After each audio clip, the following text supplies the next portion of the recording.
welcome back to my channel. So guys, I hope all of you are doing fine and we had already started with this human reproduction. So बहुत सारे topics हमने cover कर लिए थे यार, और हमने लास्ट टॉपिक जो कवर किया था वो इम्प्लांटेशन था, जिसमें हमने ये समझा कि कैसे जो जाइगोट था वो एम्ब्रियो काफ़ी सारी चीज़ों में डिवाइड होता रहता है. ठीक है, एक बार एक चीज़ रिवाइज कर लेते हैं. वी स्टडीड दिस, ये हमारा सिंगल सेल्ड जाइगोट था जो बना था bye fusion of sperms and ovum. So this was a single celled zygote. जब इसने आगे डिवाइड किया तो ये बहुत सारे सेल्स में टूटा और इन सेल्स को हमने बोला ब्लास्टोमियर्स, जिन्होंने बनाई एक ब्लास्टोसिस्ट. ये ब्लास्टोसिस्ट फाइनली एम्ब्रियो यूट्रस में जाके एम्बेड हुई और एम्ब्रियो कहलाई. ठीक है, अब इम्प्लांटेशन तो हमने करा दिया कि हमने ये पूरा का पूरा बॉल ऑफ सेल्स को यूट्रस की एंडोमेट्रियम के अंदर इम्प्लांट करा दिया, ताकि यूट्रस ने भी उसको बाहर से ऐसे कवर कर लिया और अब वो बेबी की डेवलपमेंट शुरू हो गई है.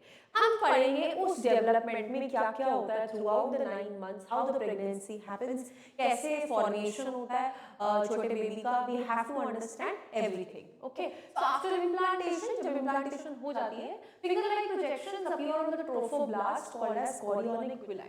तो हम याद करते हैं कि हमने क्या पढ़ा था. हमने पढ़ा था कि ये इनर वॉल ऑफ यूट्रस है. इनर वॉल ऑफ यूट्रस पे हमारा इम्प्लांट होगा ऐसे करके ब्लास्टोसिस्ट. ब्लास्टोसिस्ट के जो आउटर मोस्ट सेल्स थे वो हमने बोले थे ट्रोफोब्लास्टिक लेयर है.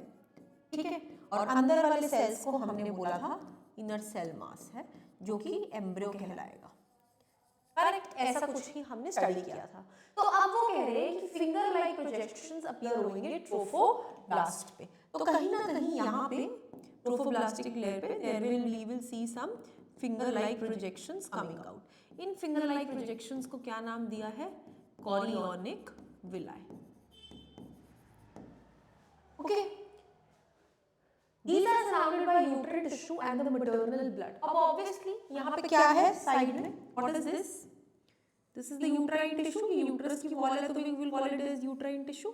और since ये यूट्रस की वॉल है और इसमें यूट्राइन टिश्यू है, तो यार ऑब्वियसली मेटर्नल का भी जो टिश्यू है वहाँ पे साइड में क्या होगा? सारा ब्लड होगा.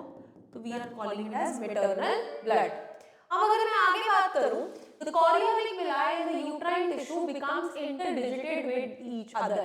ये chorionic villi है जो हमारा ऑरेंज कलर का, और ये जो हमारा मेटर्नल ब्लड है, ये दोनों एक दूसरे के अंदर एकदम ऐसे स्टिक हो जाएंगे. ठीक है, the chorionic villi in the uterine tissue becomes interdigitated with each other and jointly form a structural and functional unit between the fetus and the maternal body, जिसको कहते हैं placenta.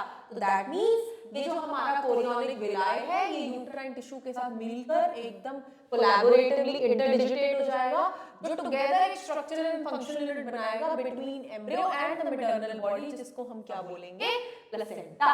So placenta is nothing but a connecting link between the mother's body and the foetus.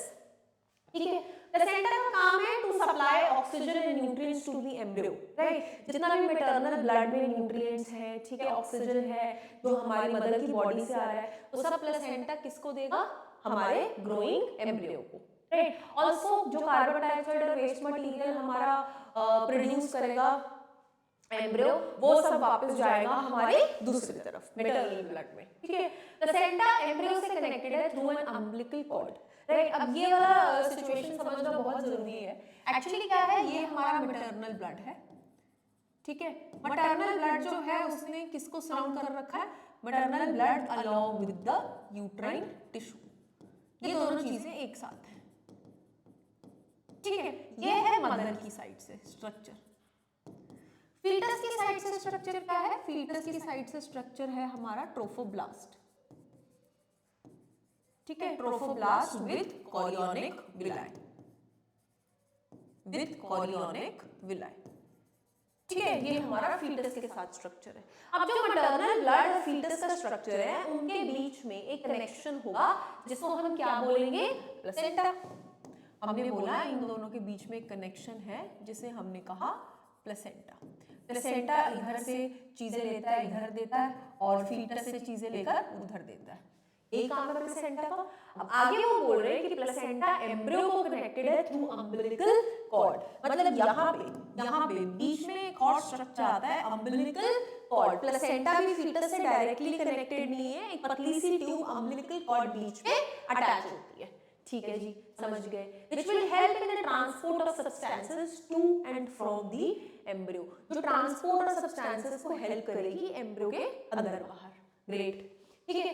Placenta also acts as an endocrine tissue and produces hormones, साथ ही साथ placenta से बहुत सारे hormones release होते हैं, कौन-कौन से, there are many endocrine tissue, it has endocrine tissue and produces several hormones, human chorionic gonadotropin, human placental lactogen, then estrogen, and finally we have progesterone. So these are the 4 hormones which we can see that are present and secreted via the placenta. ठीक है, तो अगले lecture तक आपको ये connection याद करके आना है, ये लिंक्स याद करके आने हैं और उसके हार्मोन्स याद करके आने हैं, उसके बाद मैं आपको आगे इसकी और डिटेल्स तक लेकर जाऊंगी, ठीक है guys, thank you so much for watching my lecture, I hope आपको समझ आया होगा, थैंक यू।